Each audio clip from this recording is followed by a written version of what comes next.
Okay, magandang hapon po sa ating lahat at heto na nga no, itong mga makakaliwa ay nagrarally ngayon sila no. Nakakatawa nga yung rally nila sa mga dilawan, itong mga pinklawan at itong mga loyalista. Rally nila yan ngayon na ipinagmamayabang nila na marami raw sila.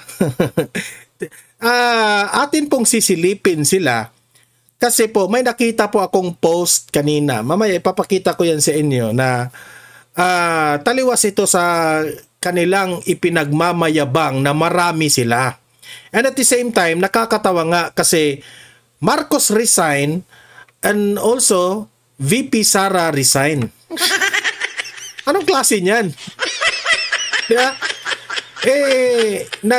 Nagrarally kayo kasi hindi po kayo sang-ayon sa gobyernong Marcos kasi raw ang daming mga kawatan at nangungulimbat ng pera sa taong bayan dito sa flood control.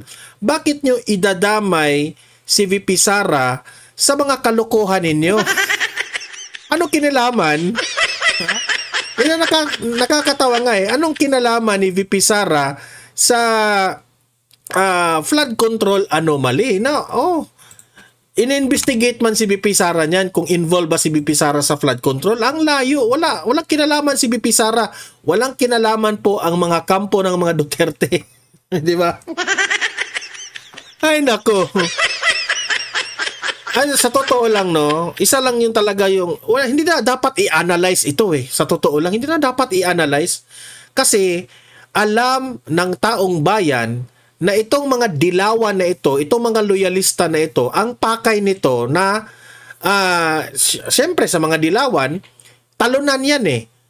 Natalo yan sila sa panahon po ng kampanya noong 2022. At sila po'y atat na sila yung mamuno sa Pilipinas. Paano yan? Kahit nga Marcos, hindi kayo manalo-nalo niyan. How much more dito sa mga DDS na sobrang dami namin? Hindi kayo mananalo sa amin. Kung panawagan ninyo ay accountability at transparency at Marcos resign, Duterte resign, wala. Hindi pa rin kayo ang mamuno sa bansa na ito. Dahil matagal nang isinusuka itong mga dilawan. Yan naman ang totoo. Huwag na tayong magbulahan. Matagal na kayong isinusuka. Yung mga imagine na to na nagrarally sila ngayon. Meron rin nagrarally mga loyalista na pro-BBM. Ay, halatang halata. No? Kasi kung pagbabasihan natin ang ating constitution, ay nakasaad po doon na kapag ang presidente po ay bumaba at mag-resign, si VP Sara po ang papalit. Ay nasabi at nabanggit na yan ni VP Sara na he is ready. Ang ibig niyang sabihin doon, anytime na kung ano man mangyari ng presidente, kung magkasakit man, mamatay man ang presidente, o kung nag-step down ang presidente, mandate yan ng ating vice president na siya talaga ang mamuno. At yan po ang ikinatakot ng mga dilawan. Takot na takot sila na Duterte na naman ang mamuno. Baka makulong again si De Lima. Takot siya. Kasi itong si De Lima, sa panahon po ni former President Duterte, nakulong siya. Diba? Pero nakalabas naman. Ito. So, bago natin ito ipapakita at magre-react tayo sa mga rally nila ngayon, no? Siyempre, gagawa tayo ng reaksyon sa nangyari ngayon sa rally nila, no? Pero bago natin yan itatalakay, help me po muna na i-like at saka i-share itong video na ito para guys kakalat ito sa taong bayan, okay? Sabay-sabay muna tayong mag-like and share sa Donmar TV. Itong video na ito, like and share. 1, 2, 3, go! Okay, naka-like and share na ba lahat? And also guys, sa mga bago pa lang dito sa aking channel, mag-subscribe na po kayo para lagi kayong updated sa ating mga balita. And at the same time, yung mga cellphone ninyo, ma-notify yan kung meron tayong breaking news, bagong uploads, o kung nagla-live ang ating channel. ma-notify kayo lahat dyan. Kaya mahalaga po na mag-subscribe tayo sa Donmar TV. 1, 2, 3, go! Ayan, nakasubscribe na ba lahat? Okay.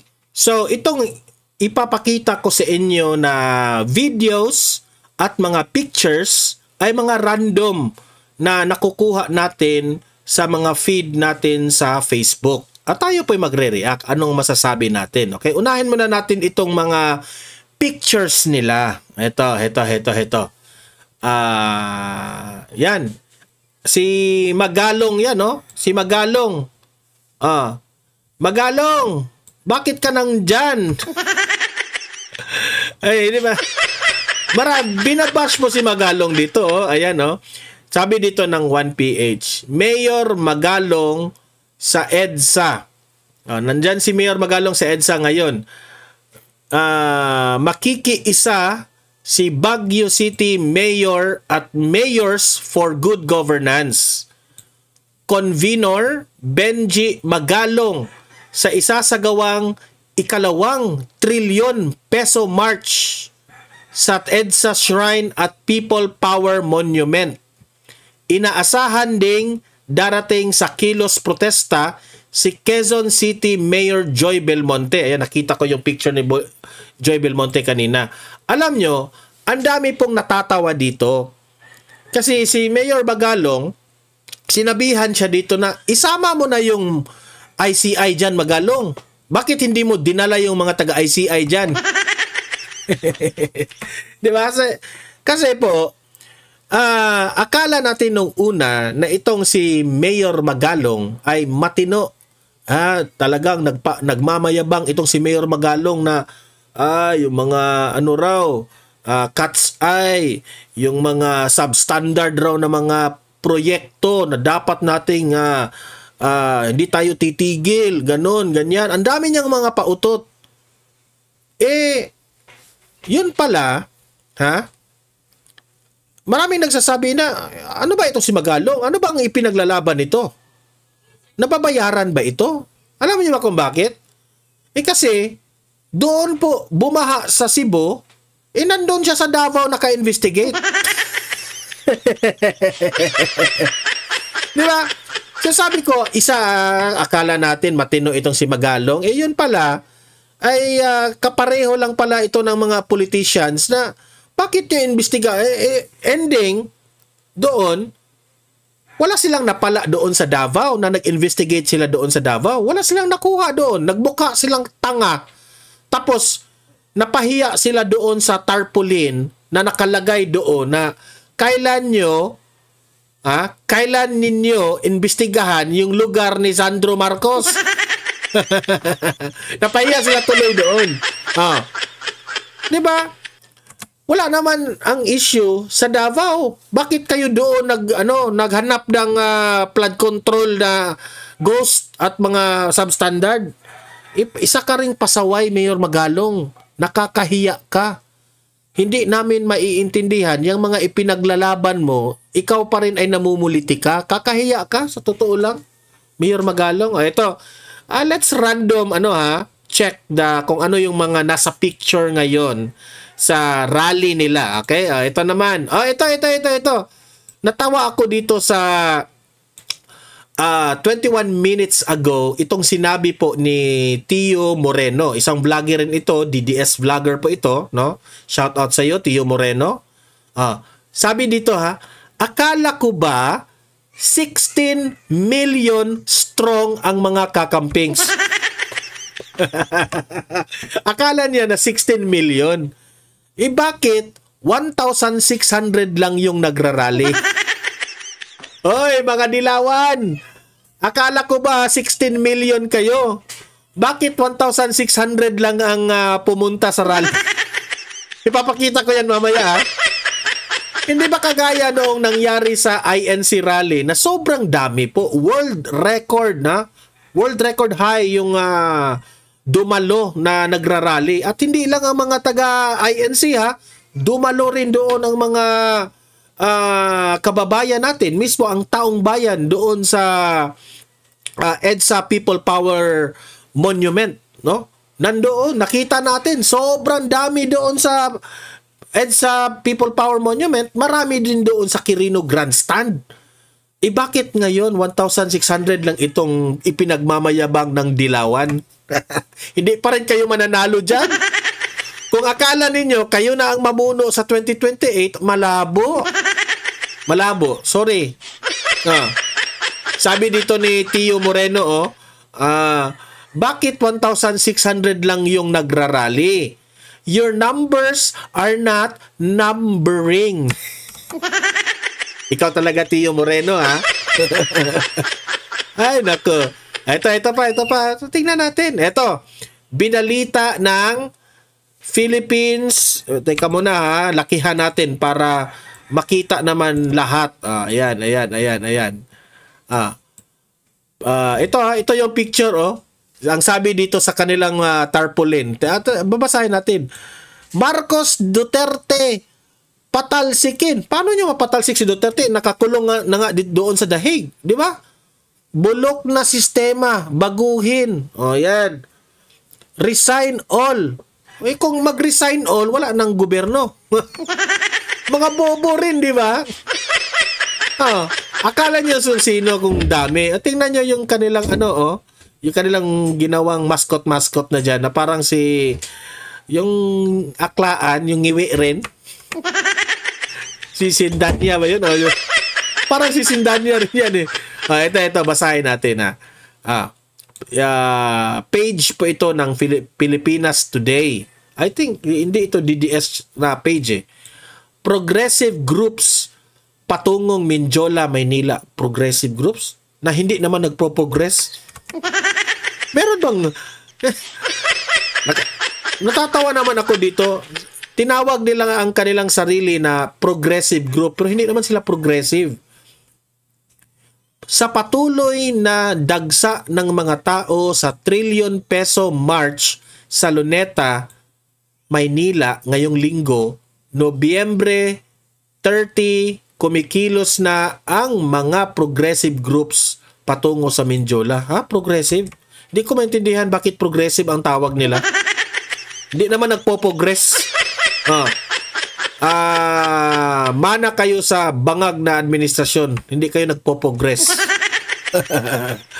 Batay sa pinakahuling ulat ng Manila Disaster Risk Reduction and Management Office o tinatawag na DRRMO, kaninang alas 11 ng umaga, tinatayang higit 3,000 katao na ang nakikilahok sa kilos protesta kontra katiwalian.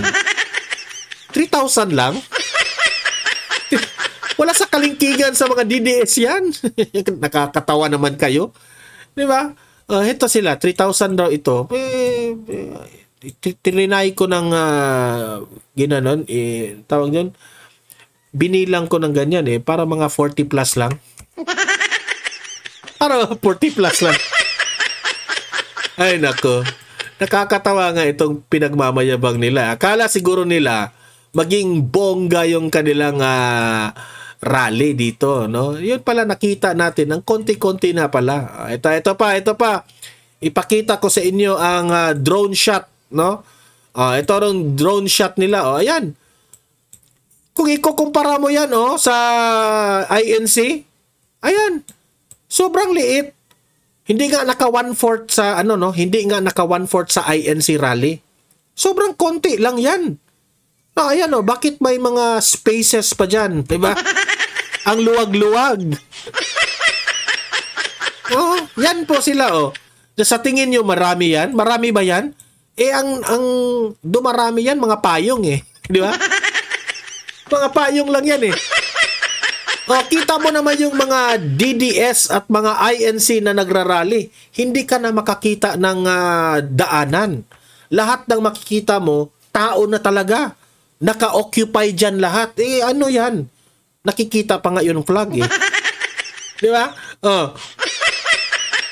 Nakapunta ako dyan dun sa parang Quirino Grandstand rin Di ba? Sabi pa dito sa binalita ito ng Bilyonaryo News Channel. Look At 12 p.m., anti-corruption protest continued at Luneta Park, where the Manila Police District estimated the crowd at around 3,000. 3,000. Dami na, ang dami. Yung yung INC at yung mga DDS, halo umabot ng million plus, di ba? 1 million, mga 200,000. Ito, 3,000 lang sila. Auntie Claire! Ito na ba yung ipinagmayabang mo, Auntie Claire? Yan, yung drone shot pa nila, yung drone shot na ito, nakakatawa nga kasi dito pa talaga sa gilid nila drone shot. Talaga, kung alam mo, kung sa gitna yan nag-drone shot sila, magmukhang marami yan. Nabubuking sila dito sa drone shot ng bilyonaryo. Kuha pala ito ng DRRMO. Kayo naman mga Manila DRRMO, 3,000 lang pala yan. Binuking nyo, di ba? Nakakahiya naman yan. So, yun po ang mga kaganapan sa rally nila. Ngayon naman ay tingnan natin yung mga videos nila. Ito. Ito yung rally ng mga pro-BBM. Pro-BBM. Ito, mga pro-BBM.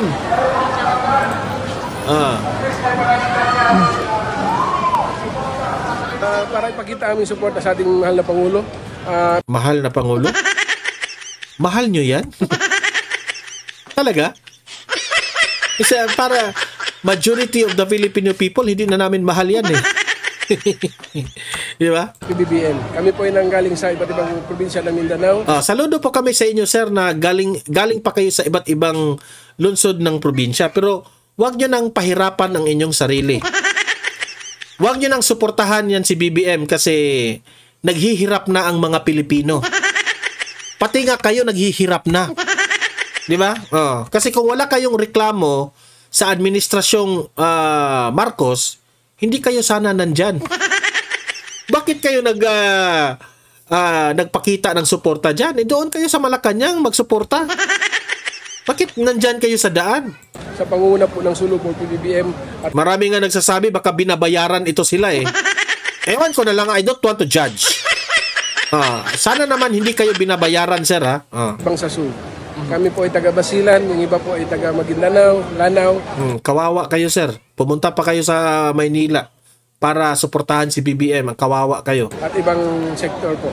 So ito, sir, ay isang pro-BBM demonstration? Opo. Hindi lang po ito. It is siguro mga... Kung mga 20 plus lang sila. Kawawa. BBM! BBM! Pag-count. Ilan ba tayo? Sir, dalawang put lang. 210. 5 times. Kaya ngayon lang kami naging visible. Lahat po ng namin, sumasama kami yung grupo namin. Kaya lang ngayon, nagsarili kami para supportuhan. Kasi nakikita namin... Nagsarili kayo, kaya konti lang kayo. O talagang konti lang talaga kayo? Pag-resign, mababaw yun. Mababaw na dahilan. Mababaw raw na dahilan yung ipa-resign si BBM. Hindi, sir. Sa totoo lang, hindi mababaw, sir. Huwag kayong bulag, sir, kung ano ang nangyayari. Huwag kayong bulag kung gaano kalaganap ang korupsyon, sir. Tapos sasabihin mo, mababaw kapag ipa-resign si BBM. Ayan o, pinagtawanan ka na yung nasa likod mo. Di ba? Hindi po mababaw, sir. Ang ekonomiya po natin bumagsak na because we have a leader na sobrang weak. We have a leader na hindi marunong. Tapos sasabihin mong mababaw? Wala ka sa hulog, sir. So against po kayo sa mga panawagan na mag-resign ng hintayin na lang nila yung election ng 2028 para malaman natin kung... Hintayin na lang sa 2028. Tama ka dyan. Pero, huwag kayong iiyak kapag si VP Sara po ang maging presidente. Kasi kung buong akala ninyo na mananalo pa rin ang kung sino man ang i-endorso ni BBM, nagkakamali po kayo. Luzon, Visayas at Mindanao, VP Sara na po ang panawagan. Real talk po tayo, sir, ha? Real talk po tayo. Huwag kayong bulag-bulagan. Sino? Tapos na naman ang kanyang panunungkulan sa 2028. At least that time, election na, alam natin kung sino susunod na Pangulo. Sir, pero anong masasabi niyo doon sa mga, marami yung sentimiento dahil daw sa korupsyon sa gobyerno? Lahat naman, kahit saan ka magpunta. Oo. Ganun lang naman So, okay lang sa'yo na maraming korupsyon. So, kahit saan naman, merong korupsyon. So, parang, tama nga yung sinabi niyang amo ninyo. New normal na. Ang korupsyon. Sabi ni BBM, new normal na yung baha. Sabi di ba? So kung new normal ang baha, new normal na rin yung korupsyon. Nakakatawa naman kayo, sir. Hindi sinabi ni BBM na new normal yung korupsyon, ha. Yung baha, ang sabi ni BBM, new normal. So kung new normal ang baha, new normal na rin yung korupsyon. Diba? Kasi hinahayaan lang ni BBM na magbaha. So okay lang sa kanya na i-corrupt na nang i-corrupt itong flood control. Di ba? Alam mo, sir, Paskong Pasko ngayon, kakantahan ka na lang ng Don Mar TV, ha? Ng pamaskong kanta, ha? Ito. Flood control, baha all the way. Congressman, mga kawatan. Hey! Ay, nako. Kahit sino. Lahat tao lang naman tayo nagkakamali. Lahat naman tayo nagkakamali. So, inamin mong nagkakamali si BBM. Meron po ba, sir, mga grupo na nag-joke sa inyo na mag-organisa ngayong araw? Nakikita lang namin sa aking sa aking katang-isip lang, naisip ko na si PBBM noon pa, na nakikita po sa mga grupo, wala pong direktang sumusuporta sa kanya. Kaya po ngayon ginawa namin. Okay, kasi naawa sila kay BBM na wala na rong sumusuporta kay BBM, kaya sumuporta sila. Kahit 20 plus lang sila. Supportan siya. Kahit yung mga kawayan, ako ang nagbili. Yung mga iba, sabi ko paigin ng 200 mo. Kami, ambag-ambag.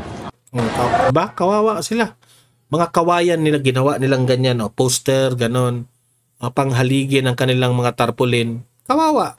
Naawa sila kay BBM kasi wala na rong sumuporta kay BBM. So, wala, mga 20 plus sila, pumunta sila dyan. Kawawa naman kayo, sir. Eto, panoorin natin si Dilima, itong nakulong dati sa panahon ni Duterte. Ito yung speech ni Dilima. Lalo na yung mga mastermind. Ayan, kung titingnan ninyo ang dami, di ba? Kasi nakafocus yung camera na malapit ng korupsyon, yung mga big bayan, si Aklaan, nandyan sila Aklaan. Ang panawagan nila, resign BBM, resign VP Sara. Kasi gusto nilang sila yung mamuno. Wag kami. Fish! May mga na-freeze ng assets, oo. May mga nagbalik ng nakaw na yaman, pero mukhang isa pa lang. Tingi-tingi lang. Hindi pwede magnakaw ng bilyon-bilyon. Tapos barya lang ang isa sa uli. Sinong niloloko nyo? Maniniwala lang kami kung iba. Kasi nagpalabas si BBM ng picture, di ba? Basta yung mga nag-ICI siguro yun. Nagpalabas sila ng picture na ang Administrasyong Marcos nagpalabas ng picture na may isinauli na pera. Okay? I think kay Engineer Alcantara ba yun, no? Sabi dito ni Dilima, wag nyo kaming lokohin dyan. Milyon-milyon lang yung parang barya-barya lang yung isinauli ninyong pera. Di ba? Pero yung mga bilyones, hindi.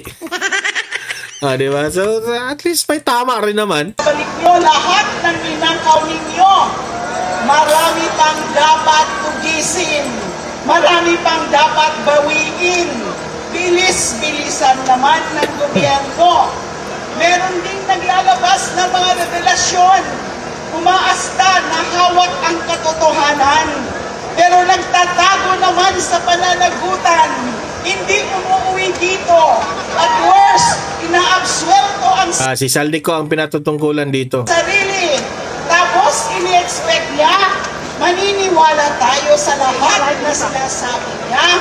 Style bulok yan. Hoy, Saldico, sabi ni Dilima, style bulok raw yung ginagawa mo.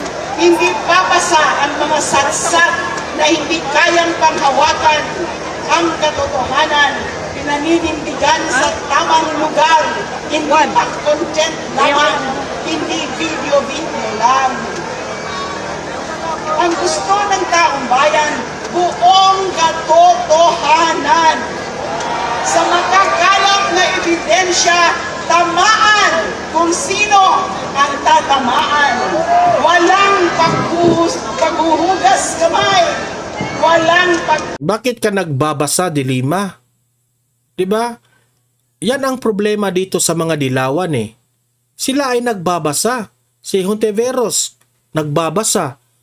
Ibig sabihin, mapapansin yan ng taong bayan na kayo po ay hindi po nyo isinapuso ang inyong mga sinasabi. Hindi kayo dapat magbasa.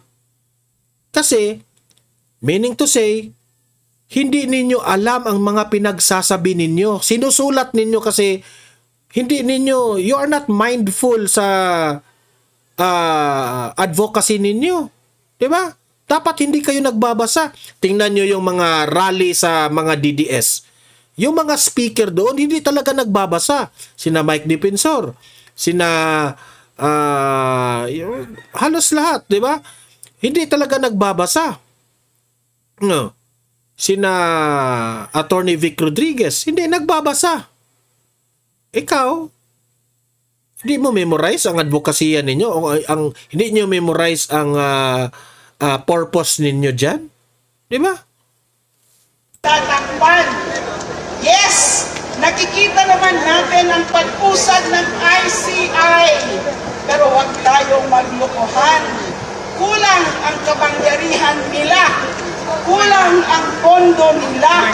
Limitado ang sakop nila. Hindi pwedeng sabihin na tunay na independent sila. Yung batas na magpapalakas sa kanila, ano na? Nasaan na? Ito rin ang kamalian ni Dilima. Nagrereklamo siya sa batas. Ikaw, isa ka sa mga mambabatas sa Kongreso. Di ba, di ayusin mo? Huwag niyong i-dribble ang ICAIC law. ICAIC, Independent Commission Against Infrastructure Corruption. Sige nga, sumigaw po tayo, ICAIC, ngayon na! ICAIC, ngayon na! Sandali lang po. Nawala. Nawala pa. Kasi nagbabasa ka eh. Kasi syempre nawala ka. Yes! Yung batas! O di pinagtatawanan na pinagtatawanan ka sa sarili mong audience? So yung ICAIC, ano bang hinihintay ng Pangulo? Bakit ayaw i-certify na urgent? Itutulad nyo ba yan sa anti-dynasty na inabot ng ilang dekada? Walang dahilan para patagalin pa ang mga batas na yan. Pera na lang kung kayo mismo ang mga ayaw ay may ayaw at natatakot na maisabatas ang mga yan. Malinaw, hindi lalabas ang buong katotohanan kung patago ang mga galawan, kung tingi-tingi ang diskarte. ICI, BICAM, mag-livestream na kayo. Bakit hindi pa kayo nagla-livestream? Freedom of Information Law, isabatas na rin. Umiiral pa naman ang demokrasya, but ours is a fragile democracy. Pero sa mga nangyayari ngayon, pupugak-pugak na.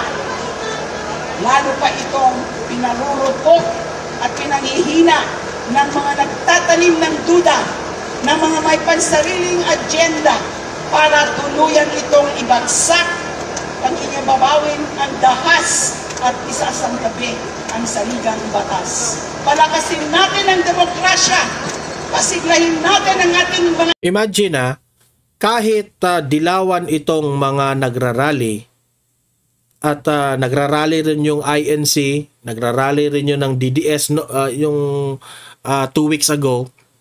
Dito mo talaga masasabi na sa panahon po ng administrasyong Marcos, sobrang dami po ang nagrarally. Sa panahon po ni former President Duterte, yung mga nagrarally, yung kalaban lang sa gobyerno. Yung mga makakaliwa, yung mga ito kasama na ito lahat makakaliwa, dilawan, pinklawan, pro-BBM, yung the other week, DDS, tapos sa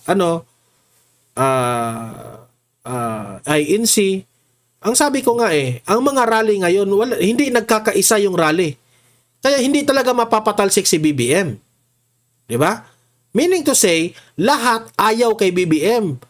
Pero dahil kinukulayan ang rally, nag-away-away rin itong mga iba't ibang klaseng kolor kasi itong mga dilawan gusto ring mamuno sa bansa natin, hindi talaga yan mapatalsik si BBM. Kasi takot rin silang si VP Sara. That's why ako, sige, okay, hindi natin mapatalsik si BBM. Let's wait for 2028. Kasi confident kaming mga DDS na sa 2028, si VP Sara ang mananalo. And lahat ng ito ay babaliktad lahat. Lahat ng mga nangyayari sa Administrasyong Marcos, babaliktad ang energy niyan. Tingnan natin. Institusyon, protektahin natin ang taong bayan. Huwag tayong magpapadala sa may maiitim na agenda. Huwag tayong malito sa mga nanlilihis at nagpapalabo sa kung ano ang totoo. Hustisya. Hustisya raw. Hustisya. So, ang ating pong konklusyon po dito, ay parang palpak itong rally nito. Palpak ito. Kung sasabihin nilang palpak yung rally ng DDS yung the other week, yung nagsalita si Senator Aimee, hindi po yun palpak dahil alam na ng taong bayan na pinatotohanan si Senator Aimee Marcos confirmed na si BBM gumagamit. At lahat ng sambayan ng Pilipino na-register na yan sa utak nila na totoo pala. At pwedeng masampahan ng impeachment complaint si BBM patungkol doon. Because the people are now asking for a hair follicle test against BBM. Pero etong rally nila ngayon, itong November 30 rally ng mga dilawan, wala, palpak. Wala. Kasi hindi kayo sasang-ayunan ng taong bayan sa panawagan ninyo. Kasi alam ng taong bayan na gusto lang ninyong mamuno. Meaning to say, pansariling interest lang po ang pagrarally ninyo. Hindi po para sa taong bayan. Itong rally na ito, pansariling interest sa mga leader. Sino ang mga leader nito? De Lima, Kiko Pangilinan, Ontiveros, yung mga leader dyan. Interest lang nila yan kasi gusto silang mamuno sa bansa natin. Kung sasabihin ninyo nagrarally kayo para sa taong bayan, na may hinanakit kayo sa taong bayan, dahil kinurap na tayo ng kinurap, hindi tayo maniniwala dyan. Di ba? Mas maniniwala pa kami sa DDS kasi yung leader namin na kinulong ninyo doon sa dahig, at least alam namin na may malasakit. Tunay na nagsiservisyo. Yan ang katotohanan. Huwag na tayong magbulahan. Di ba? So, kayong mga audience ko ngayon sa Donmar TV, ano ang tingin ninyo sa rally na ito? Pansariling interest lang ba nila ito? O talagang may malasakit sila sa taong bayan? I-comment nyo sa comment section ang inyong argumento at babasahin natin yan. Okay? Don't forget na i-like at saka i-share sa mga nanonood ngayon para guys, kakalat ito. Marami po ang makakita, makaalam sa tunay na nangyayari sa rally ngayon. At sa mga bago lang nakanood dito sa aking channel, mag-subscribe na po kayo. Pindutin nyo lang yung subscribe button Libre lang yan. Walang bayad yan. Updated ka pa sa mga trending na balita sa politika. Dito lang yan sa Donmar TV. Okay? Guys, see you in my next video. Have a great day. Have a great night. God bless po sa ating lahat. Mabuhay ang Pilipinas. And God save the Philippines. Bye-bye.